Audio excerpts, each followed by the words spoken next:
হাসিনার সরকার যে বারবার চিল্লায় বলতেছিল যে বাচ্চাদেরকে ব্যবহার করা হচ্ছে, এখন আমার জায়গা থেকে আমার মনে হচ্ছে যে আসলেই হয়তো আমাদেরকে ব্যবহার করা হয়েছিল। আরও যে দলগুলো আছে এরা ক্যাম্পাসে আসতে না আসতেই আমাদেরকে হুমকি ধমকি দিচ্ছে, বিভিন্ন ট্যাগ দিচ্ছে।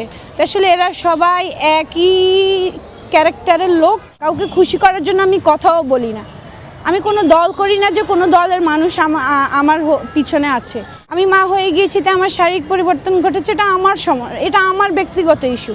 এটা নিয়ে রাষ্ট্র কথা বলার অধিকার রাখে না। যারা কথা বলবে বা ব্যাড কমেন্টও যদি করে আর সেটা যদি আমার খারাপ লাগে, আমি সেটা নিয়ে সাইবার ক্রাইমে মামলা করব। কি বলবো বলেন, হয়তো আগামীকালে আপনারা এই নিউজও দেখতে পারেন যে আমি শিবির ছাত্রী শাখার সভাপতি। বাংলাদেশে যে কখন কি হয়ে যায় এটা বলা যায় না। সবাই ওই যে নিজের আখের গোছাতে ব্যস্ত থাকে। আর হাসিনার সরকার যে বারবার চিল্লায় বলতেছিল যে বাচ্চাদেরকে ব্যবহার করা হচ্ছে, এখন আমার জায়গা থেকে আমার মনে হচ্ছে যে আসলেই হয়তো আমাদেরকে ব্যবহার করা হয়েছিল।